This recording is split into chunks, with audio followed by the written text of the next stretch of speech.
আসসালামু আলাইকুম। আমি হাতে মাখিয়ে পুঁই শাক রান্না করব।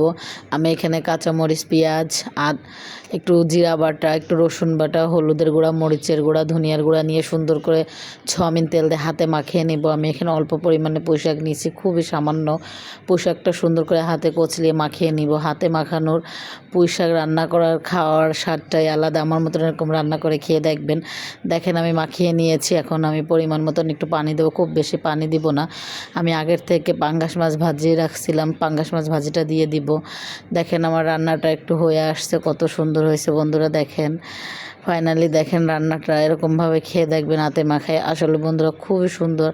ফাইনালি রান্নাটা এখানে হয়ে গেছে। দেখেন আমি হাতে মাখিয়ে পুঁই শাক রান্না করছি, মাশাআল্লাহ অনেক সুন্দর হয়েছে। যেরকম হয়েছে দেখতে, খেতেও বন্ধুরা মাশাআল্লাহ অনেক সুন্দর হয়েছে। আমার মতন পুঁই শাক হাতে মাখিয়ে রান্না করে খেয়ে দেখবেন। যে কোনো মাছ দিয়ে রান্না করতে পারেন, যে কোনো মাছ দিয়ে রান্না করেন না কেন খেতে ভালো লাগবে।